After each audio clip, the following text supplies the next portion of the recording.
Баршаңызға қайырлы күн. Бүгін біз сіздермен молочная девочка тортын жасайтын боламыз. Яғни қазақша сүтті қыз. Тіркеліп, лайк басуды ұмытпаңыздар. Келесі видеоларда бұдан да күшті торт жасайтын боламын.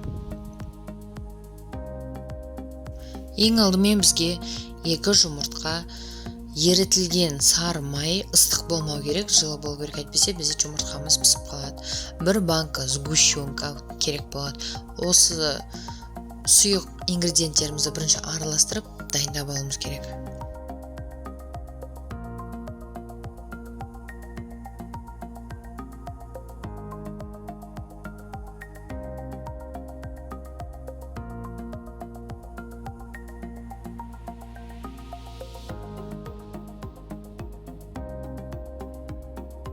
Ұнымызға қопсытқышымызды, яғни разрыхлителімізді қосып, ситаның ішіне араластырып дайындап қоямыз.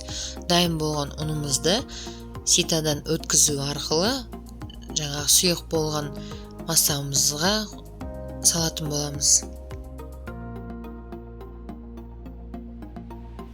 Алдымен бірінші асықпай осылай жай айналдырып алу керек. Бірден миксерді қосатын болсаңыз, жаңағы ұныңыз жан-жаққа шашырап, бәр жағыңыз бұлғанатын болады. Сол себепті қазір ақырын қостым. Солай дәл видеодағыдай сіздер де қайталаңыздар.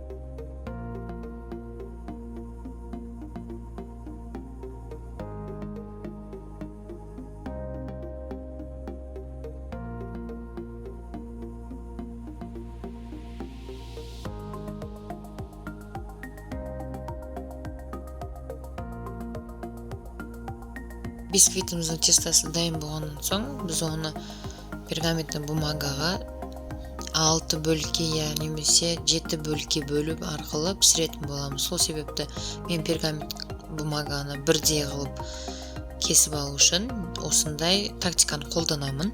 Сіздер де қолданыңыздар. Бірдей өлшеп алып, кейін соңында кесіп формаға дайын ететіндей қылып жасаймын.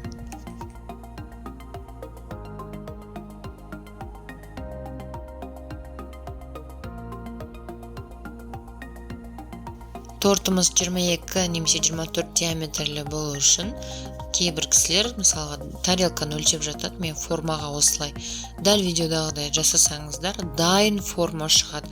Соған қарай сіздер тесталарыңызды пісіріп алсаңыздар болады.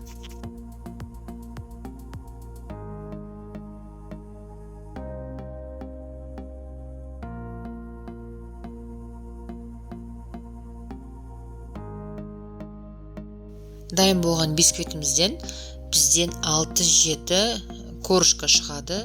Әрбір пергамент бумагаға 2-3 қасықтан салып отырдым.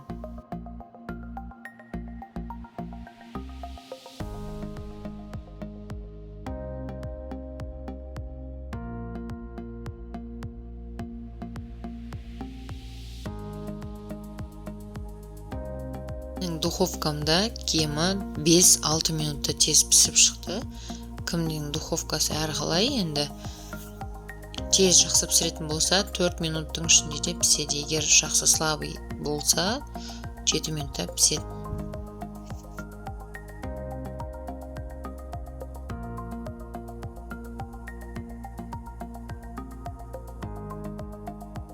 Корждарымыз дайын болған соң, енді біз крем жасауға кірісеміз.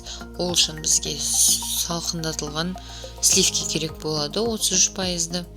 Яғни осындай тортқа керек. Бірінші збивать етіп атқан кезде аз-аздан сахарный пудраны, яғни қант ұнтағын салып отыратын боламыз.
Көріп отқандарыңыздай сливкеміз уже бізде қоюлана бастады.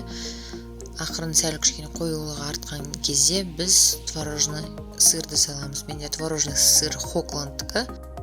Кремді взбивать ету уақыты менде кемі 5-7 минутқа дейін созылды. Миксерлеріңізге байланысты. Егер миксерлеріңіз вольты күшті болса, кемі 4-5 минутта дайын болады. Егер вольты аз, күші аз болса, 7-8 минут уақыттарыңызды алады. Даже больше 10 минутқа дейін уақыт кетеді крем жасау үшін.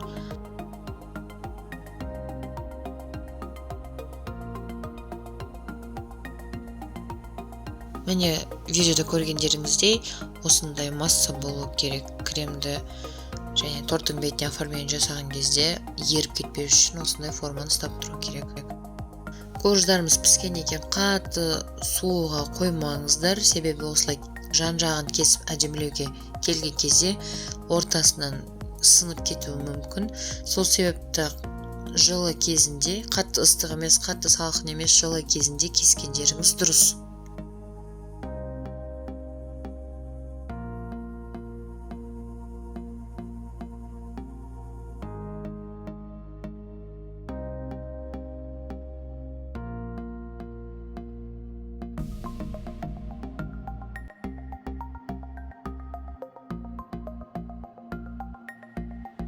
Барлық корждарды осылай 22 диаметрмен өлшеп алып кесеміз және шеткі жақтарын алып біз оны оформлениеге істететін боламыз.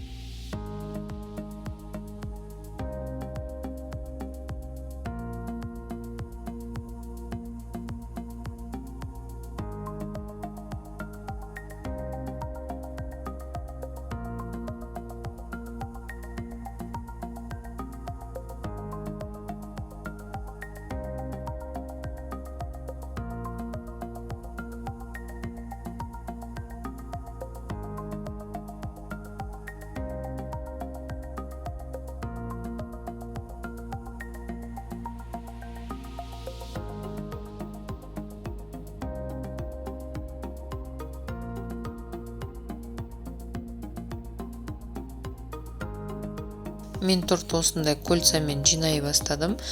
Осылай жинасаңыз жақсы шығады, себебі жан-жаққа қисаймайды, көп крем салынып кетпейді. Біркелкі және торты да біркелкі ұстап тұрады.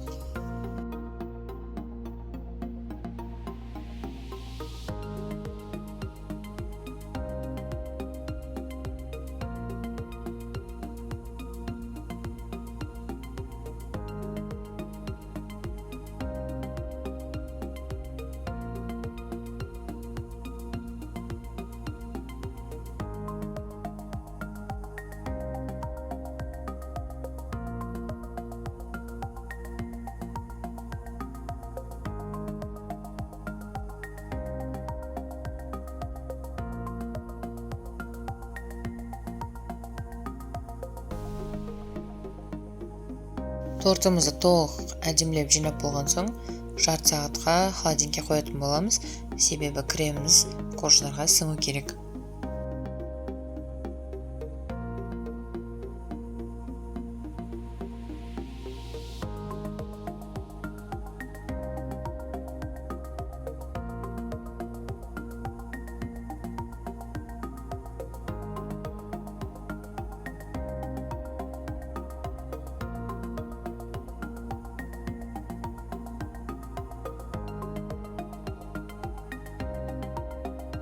Жаңағындай корждың сыртын осылай пакетке салып, қолмен үгітсеңіз, кішкене сәл ірілеу болып қалады.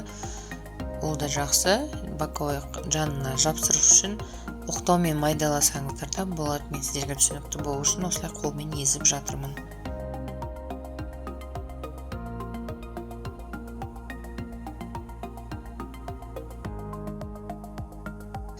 Біздің тортымыз жарты сағат холодильникте тұрды. Енді біз тортты кольцадан шешетін боламыз.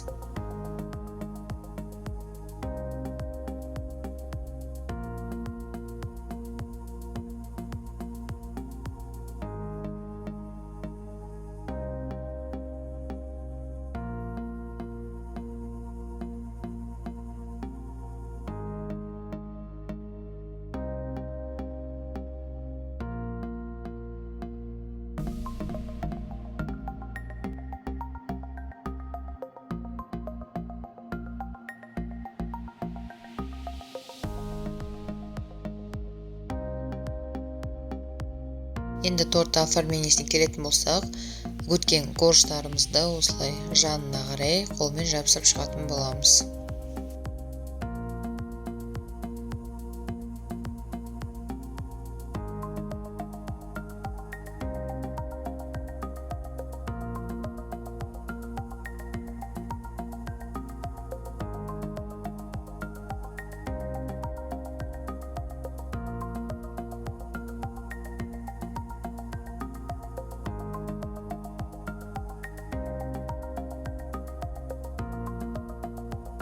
Кондитерский мешогымыздың басына 333 деген насадкамен осылай қалған кремімізбен торттың бетін оформление жасайтын боламыз.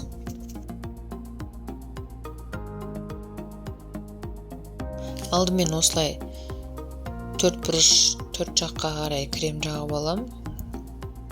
Дәл осылай видеодағыдай қайталаңыздар болады, себебі аз ғана креміміз менде жетпей қалса осылай қалады деген оймен жасаймын. Егер жетіп жатқан болса, жанына осылай дәлменкіде қоса отырып жасасаңыздар болады.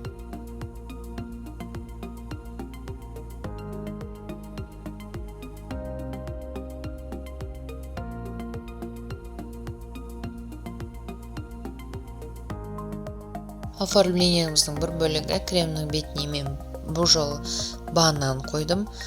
Клубника, жаңағы вишня, неше түрлі ягодалармен безендірсеңіз де болады. Менде бананмен жасадым, потому что балаларым бананды өте жақсы көреді. Соңында кондитерский бусылармен торттың бетін әсемдедім.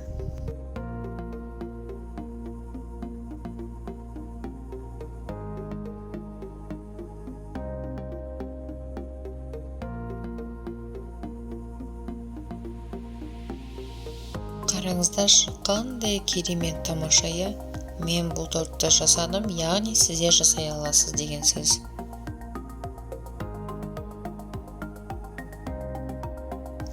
Қараңызшы, өте нәзік, өте жұмсақ кесілуде тортымыз өте керемет жұмсақ болған.